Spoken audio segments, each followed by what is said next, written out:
Selamat malam, Bapak Ibu, Saudara sekalian, dan para pendengar yang terkasih di dalam Tuhan kita Yesus Kristus. Malam hari ini kita bertemu kembali di dalam pendalaman Alkitab ya, dari Gereja Kristen Kalam Kudus, Kupang Jaya.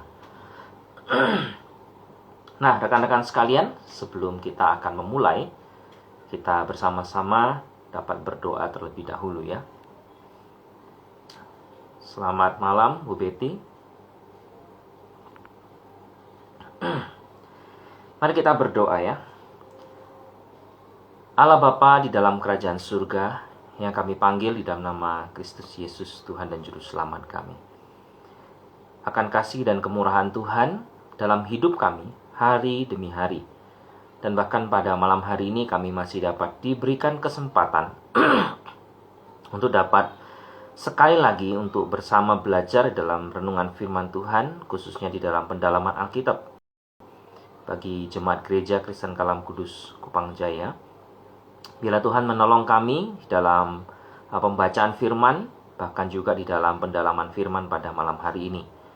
Biarlah bukannya firman yang kami pelajari, tetapi terlebih lagi kami dapat melakukannya di dalam kehidupan kami setiap hari, dan mewujud nyatakan firman yang sudah kami dengarkan, yang sudah harus kami lakukan sebagai murid-murid Tuhan. Bila Tuhan memampukan kami, Roh Kudus-Mu, Engkaulah yang menguatkan, terlebih lagi juga mencerahkan hati dan pikiran kami, sehingga kami dapat mengerti akan kebenaran firman-Mu Tuhan. Di dalam nama-Mu, Yesus Kristus dan Juru Selamat kami berdoa dan bersyukur. Amin.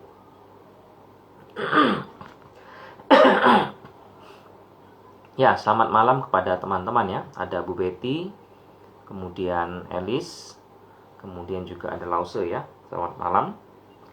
Teman-teman, kita hari ini akan melihat satu bagian firman Tuhan di dalam surat Yohanes yang pertama ya.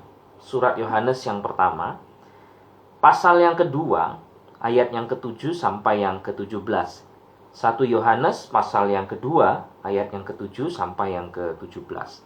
Demikian bunyi firman Tuhan, saya akan bacakan untuk rekan-rekan sekalian. Yang pertama, yang akan saya bacakan pertama ini adalah di ayat yang ke-7 sampai yang ke-11 dulu, karena kita akan membaginya menjadi 3 bagian. Pasal yang kedua, ayat 7 sampai yang ke-11, terus kemudian kita akan membahas ayat 12 sampai 14, dan kemudian ayat 15 sampai yang ke-17 menjadi 3 bagian ya. Yang pertama, perintah yang baru. Saudara-saudara yang kekasih, bukan perintah baru yang kutuliskan kepada kamu, melainkan perintah lama yang telah ada padamu dari mulanya. Perintah lama itu ialah firman yang telah kamu dengar. Namun, perintah baru juga yang kutuliskan kepada kamu telah ternyata benar di dalam Dia dan di dalam kamu. Sebab kegelapan sedang lenyap dan terang yang benar telah bercahaya. Barang siapa berkata bahwa ia berada di dalam terang, tetapi ia membenci saudaranya, ia berada di dalam kegelapan sampai sekarang. Barang siapa mengasihi saudaranya, ia tetap berada di dalam terang, dan di dalam dia tidak ada penyesatan. Tetapi barang siapa membenci saudaranya, ia berada di dalam gelap, dan hidup di dalam kegelapan. Ia tidak tahu kemana ia pergi, karena kegelapan itu telah membutakan matanya. Ya, ayat yang ke-7 sampai yang ke-11 terlebih dahulu bagian yang pertama. Saudara yang terkasih dan para pendengar, kita tahu bahwa bagian baca ini dimulai dari pasal yang kedua ayat yang ke-7. Saudara-saudara yang kekasih. Bagaimana Yohanes sebagai penulis daripada surat Yohanes menyampaikan dengan sebuah nada yang paling ramah, nada yang paling lembut, untuk mengingatkan kepada orang-orang percaya untuk mematuhi perintah Tuhan. Dan di sini dikatakan ia memakai kata saudara-saudara yang kekasih. Saudara-saudara yang kekasih. Ingin menyebutkan bahwa para pembacanya di dalam perjanjian baru khususnya, dan ini dipakai 61 kali. Dan ini kata yang biasa digunakan oleh orang-orang Kristen di abad mula-mula atau orang-orang Kristen di gereja mula-mula untuk menunjukkan sebuah intimasi atau kedekatan. Makanya digunakan kata saudara-saudara yang kekasih ya.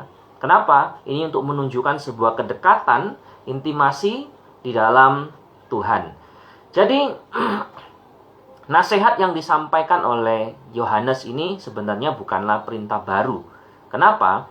Karena ini adalah sebuah perintah yang sebenarnya mengacu kepada perintah Tuhan Yesus sebagai standar yang baru. Karena perintah ini diberikan oleh Yesus pada saat dia akan meninggalkan murid-muridnya. Yohanes pernah mencatat ini di dalam Injilnya, yaitu di dalam Yohanes pasal 15 ayat yang ke-12. Dikatakan, inilah perintahku, supaya kamu saling mengasihi seperti aku mengasihi kamu. Yohanes 15 ayat yang ke-12. Dan kemudian di dalam 1 Yohanes pasal 3 ayat 23. Pasal 3 ayat 23 yang berbunyi demikian. Dan inilah perintah itu, supaya kita percaya akan nama Yesus Kristus anaknya, dan supaya kita saling mengasihi sesuai dengan perintah yang diberikan Kristus kepada kita. Jadi perintah untuk mengasihi ini adalah sebuah perintah dengan standar yang baru di dalam Kristus Yesus. Agar kita mengasihi. Dan perintah ini membawa sebuah wibawa yang baru di dalam Kristus Yesus. Nah, para pendengar yang setia, kata perintah ini di ayat yang ke-8, namun perintah baru yang juga kutuliskan kepada kamu, ternyata telah benar dalam Dia dan di dalam kamu. Dia ingin mengatakan bahwa perintah ini bukanlah sesuatu perintah yang relatif baru ya. Karena perintah untuk mengasihi pun sudah pernah muncul di dalam perjanjian lama. Nah, salah satu contohnya di dalam Imamat pasal 19 ayat 18 yang berbunyi demikian. Janganlah engkau menuntut balas. Jangan menaruh dendam kepada orang-orang sebangsamu. Kasihilah sesamamu seperti dirimu sendiri. Akulah Tuhan. Itu perintah Tuhan pada orang Israel bahwa mereka harus mengasihi sesama, mengasihi sesamanya, tidak boleh berdendam, harus mengasihi orang lain seperti diri mereka sendiri. Perintah ini, perintah mengasihi sudah pernah diperintahkan oleh Tuhan di dalam perjanjian lama. Tetapi yang menariknya adalah Yohanes memberikan penekanan kepada para pendengar di dalam surat 1 Yohanes kepada jemaat-jemaat Tuhan yang ada di dalam pelayanan Yohanes. Kenapa? Karena perintah ini bukan hanya menggenapi perintah dalam perjanjian lama, tetapi unsur yang ditambahkan di dalam perintah mengasihi ini sesuatu yang baru. Kenapa? Karena ada jaminannya di dalam Kristus Yesus. Karena dia berkata perintah ini adalah perintah yang diberikan oleh Kristus Yesus dengan standar yang baru. Karena Kristus sendiri sudah menyatakan kasih-Nya, perhatikan ya, dia menyatakan kasih-Nya untuk mengasihi bahkan dengan memberikan nyawanya, dengan mengorbankan dirinya sendiri. Hanya dengan berkorban baru ada namanya penggenapan sempurna. Ketika berkata kasihilah sesamamu bukan sekedar perkataan saja, tetapi itu benar-benar dilakukan oleh Kristus Yesus dengan memberikan nyawanya bagi tebusan banyak orang. Perintah ini kemudian dilengkapi dalam kematian Kristus Yesus sehingga menjadi sempurna. Nah, inilah perintah yang kemudian harus dipatuhi oleh orang-orang percaya. Kalau kita orang percaya, berarti kita ini milik Allah. Saya memberikan gambaran bahwa kita ini sebagai anak ya punya ciri khas ya. Ciri khas kita adalah mengikuti orang tua. Ya, mungkin gaya rambutnya, warna kulitnya, bentuk wajahnya. Jadi tidak mungkin kita tidak memiliki ciri khas dari orang tua kita. Pasti ada. Setiap anak memiliki ciri khas dari orang tuanya. Nah, begitu juga sebagai anak Tuhan. Sebagai anak Tuhan seharusnya kita memiliki ciri khas daripada Allah. Salah satu ciri khas yang luar biasa daripada Allah yaitu adalah kasih. Di dalam Dia ada kasih. Di dalam Kristus ada kasih. Dan kali ini dikatakan, barang siapa berkata bahwa ia di dalam terang, tapi membenci saudaranya, sebenarnya ia berada dalam kegelapan, di ayat yang ke-9. Barang siapa mengasihi saudaranya, ia tetap berada dalam terang, dan di dalam Dia tidak ada penyesatan. Jadi dia mau mengatakan bahwa orang yang mengasihi saudaranya berarti dia memiliki Kristus di dalamnya. Orang yang mengasihi saudaranya berarti di dalamnya ada terang dan tidak ada penyesatan. Bahkan digambarkan, tetapi orang yang membenci saudaranya, ia berada dalam kegelapan dan hidup dalam kegelapan. Dan ia tidak tahu kemana ia pergi, karena kegelapan itu telah membutakan matanya. Nah, rekan-rekan sekalian, Yohanes ingin menekankan begini. Kalau kita mengasihi Tuhan, kalau kita ikut dalam teladannya Kristus, kalau kita adalah anak Allah, kita punya ciri khas, yaitu mengasihi. Dan di dalam poin ini adalah mengasihi saudara, bukan membenci, bukan mendendam, tapi mengasihi. Dengan kita mengasihi saudara kita, dengan kita mengasihi sesama kita, maka kita milik Allah. Kalau kita membenci orang lain, maka kita bukan milik Tuhan. Di dalam kita tidak ada Tuhan, di dalam kita tidak ada terang. Sama seperti kalau digunakan dalam terjemahan bahasa Inggris ya, orang yang tidak mengasihi saudaranya, orang yang membenci saudaranya, itu seperti orang yang menyebabkan orang lain tersandung. Ada 2 poin di sini. Akibatnya kalau kita membenci orang lain, ya, kalau kita membenci orang lain berarti ada konsekuensi. Kita menjadi batu sandungan. Ngomongnya orang Kristen, tapi membenci orang lain, gitu ya, mendendam pada orang lain, bahkan dendam kesumat kepada saudara kita, tidak mau menerima mereka. Berarti kita sebenarnya menjadi batu sandungan. Menjadi batu sandungan bagi orang lain dan menjadi batu sandungan bagi kita sendiri.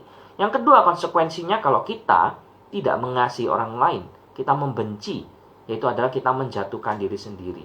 Sama seperti ketika berjalan dalam gelap. Di dalam gelap orang tidak menemukan arah. Di dalam gelap orang bisa tersandung dan jatuh dengan sendirinya. Jadi, di dalam bagian perintah ini, pasal yang kedua, ayat ke-7 sampai yang ke-11, Yohanes mau kasih tahu, anak Tuhan harus mengasihi. Dan mengasihi siapa? Sesamanya. Khususnya siapa yang harus kita kasih dalam bagian ini adalah saudara-saudara kita. Nah, mungkin di antara kita ada, memang namanya juga hidup sebagai saudara gitu ya. Bahkan mungkin banyak masalah, banyak kesulitan, apalagi ketika kita di gereja ya.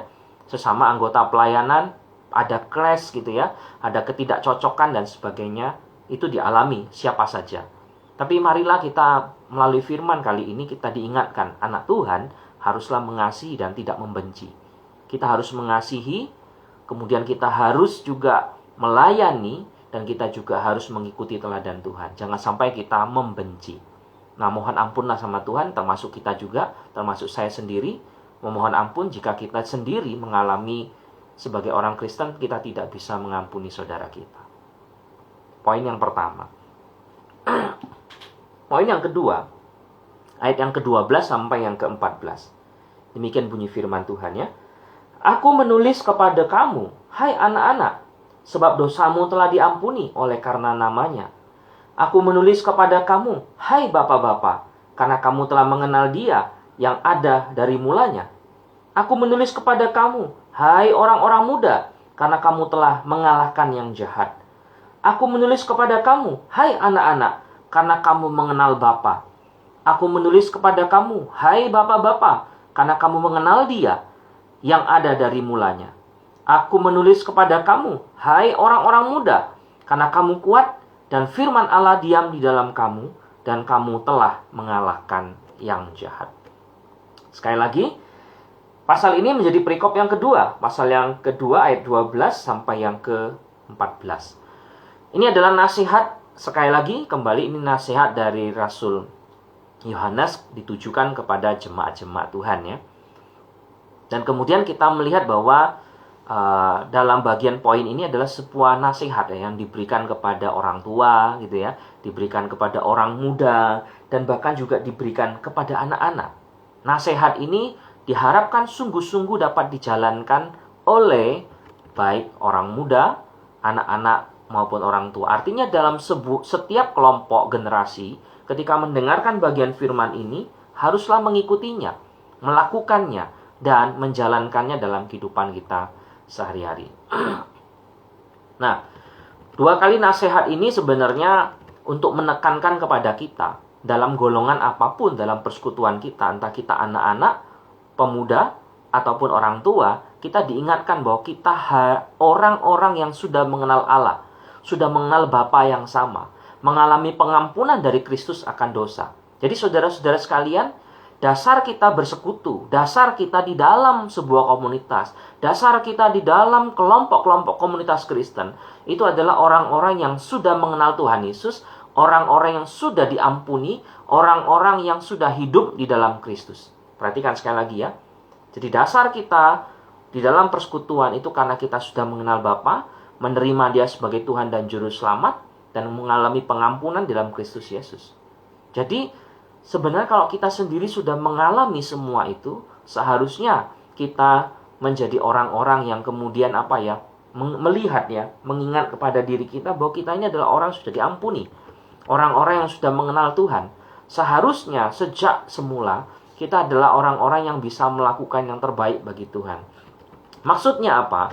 Maksudnya dalam generasi yang ada, seharusnya kita bisa meneladani Kristus dan melakukan, menolong, melayani dalam setiap kehidupan kita. Nah, ucapan Yohanes ini ditujukan seringkali untuk mengingatkan kita bahwa kita ini adalah orang-orang percaya yang menjadi satu di dalam Kristus Yesus. Nah, bagaimana orang Kristen yang punya usia tidak sama, punya usia yang tidak sama dari remaja, pemuda gitu ya, anak-anak, bahkan orang tua, punya pengalaman, diajak untuk kita belajar untuk memiliki pengalaman kepada Allah, memiliki kehidupan bersama dengan Allah, memiliki relasi dengan Allah, memiliki persekutuan dengan Allah secara pribadi. Karena melalui persekutuan itulah kita diikat, kemudian kita dikuatkan di dalam sebuah persekutuan yang indah, di dalam persekutuan yang membangun, dalam sebuah persekutuan yang membuat kita semakin bertumbuh di dalam Tuhan. Jadi buat apa kita saling membenci? Buat apa kita saling marah? Buat apa kita saling kemudian mendendam? Ingat, kita milik Allah, sudah diampuni, sama-sama mengenal Allah, sama-sama orang Kristen, sama-sama hidup baru dalam Kristus. Jadi tidak ada sebuah alasan yang mengharuskan kita untuk menjahati, mengharuskan kita atau mewajibkan kita atau menjadi dasar bagi kita untuk melawan, menjadi dasar bagi kita untuk membenci saudara kita. Tidak ada alasan, karena kita semua sudah di dalam Kristus. Sama seperti ketika kita memiliki keluarga, ada kakak, adik, papa, dan mama. Tidak ada alasan satu keluarga kita saling membenci, satu keluarga saling menjatuhkan. Tidak ada alasan, karena kita berasal dari satu keluarga yang sama, berasal dari orang tua yang sama. Jangan sampai karena harta membuat keluarga kita hancur, berantakan. Hanya karena pekerjaan, hanya karena usaha, hanya karena uang membuat keluarga kita menjadi hancur. Tidak ada alasan. Seharusnya itu tidak menjadi sebuah dasar bagi kita untuk bisa membuat persekutuan dalam keluarga pun menjadi hancur.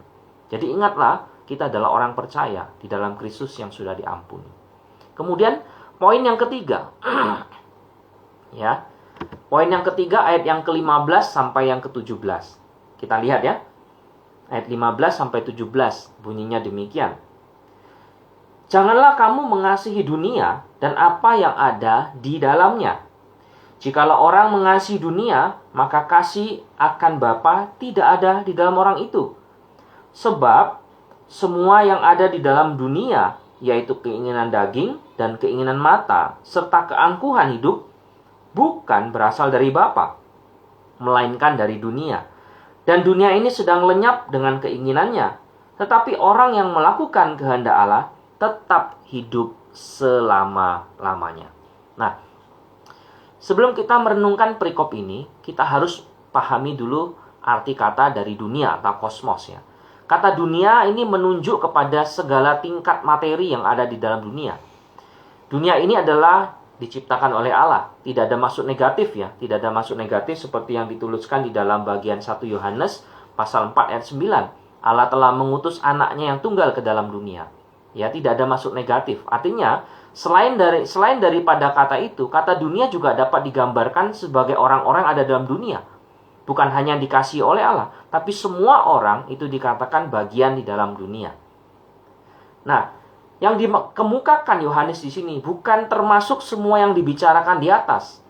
Maka artinya bukan menghendaki orang Kristen menjauhi dunia.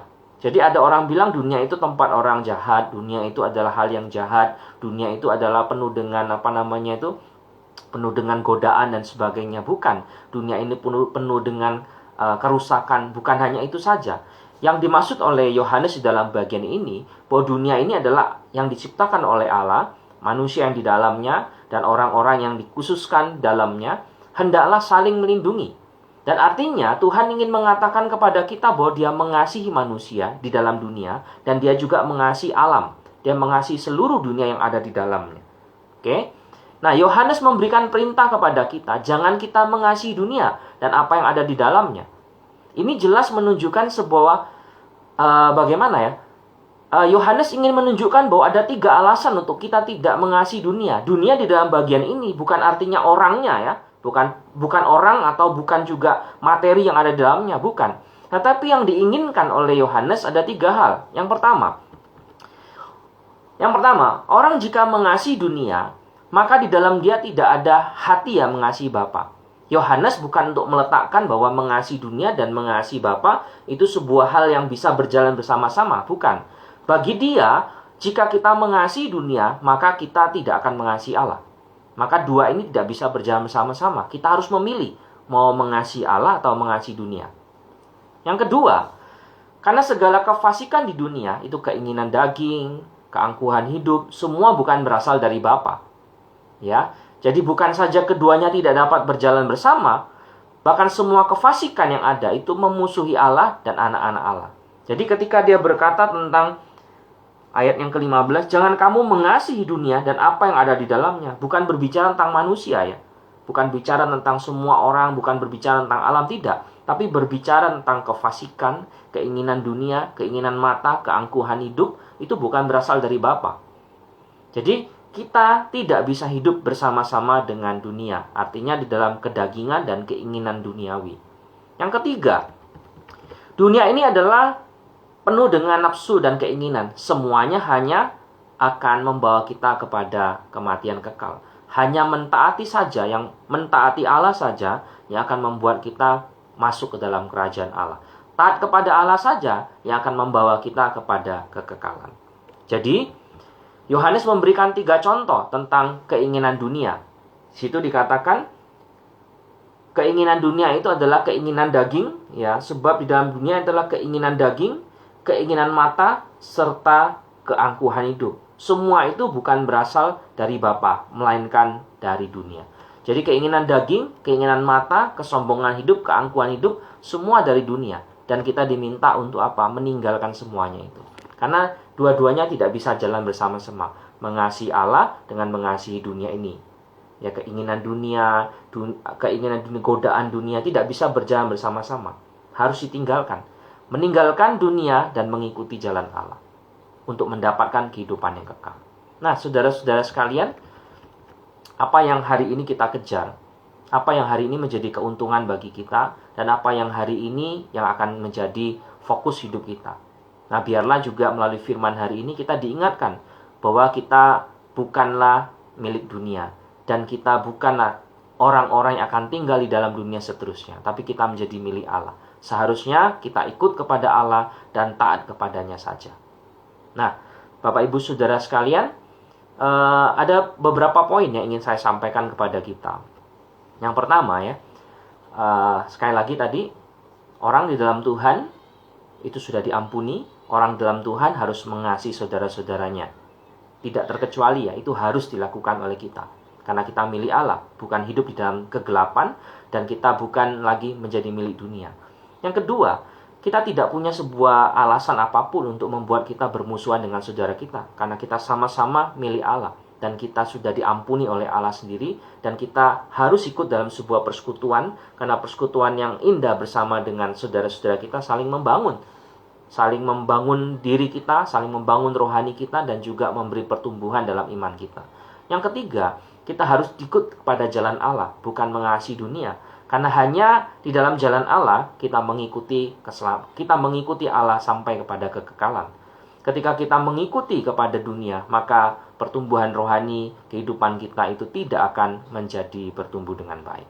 Nah, Bapak Ibu Saudara sekalian, biarlah renungan hari ini atau PA kita pada hari ini dapat kita ikuti bersama-sama, dan sebagai orang-orang percaya kita dapat menjalankan dan melakukannya di dalam kehidupan kita sehari-hari.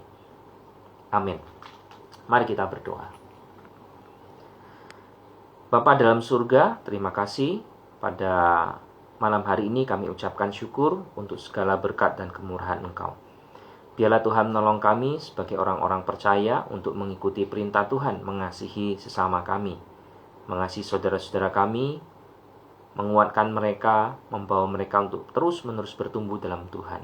Dan juga Tuhan, biarlah Engkau memakai kami untuk dapat mengasihi orang lain, mengasihi musuh-musuh kami, bahkan juga orang-orang yang menentang kami.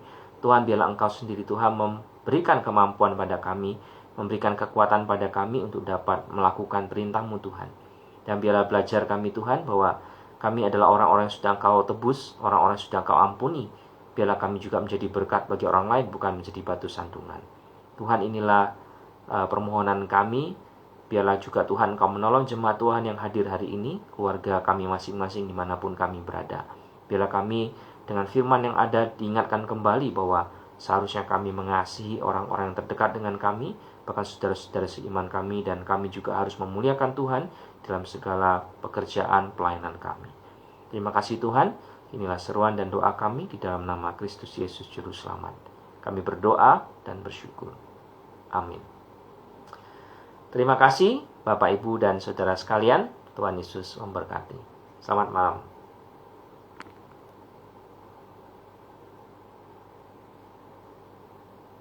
Terima kasih Pak Eko. Terima kasih Bu Elis, terima kasih. Kemudian Pak Afnego, thank you juga, Tuhan berkati.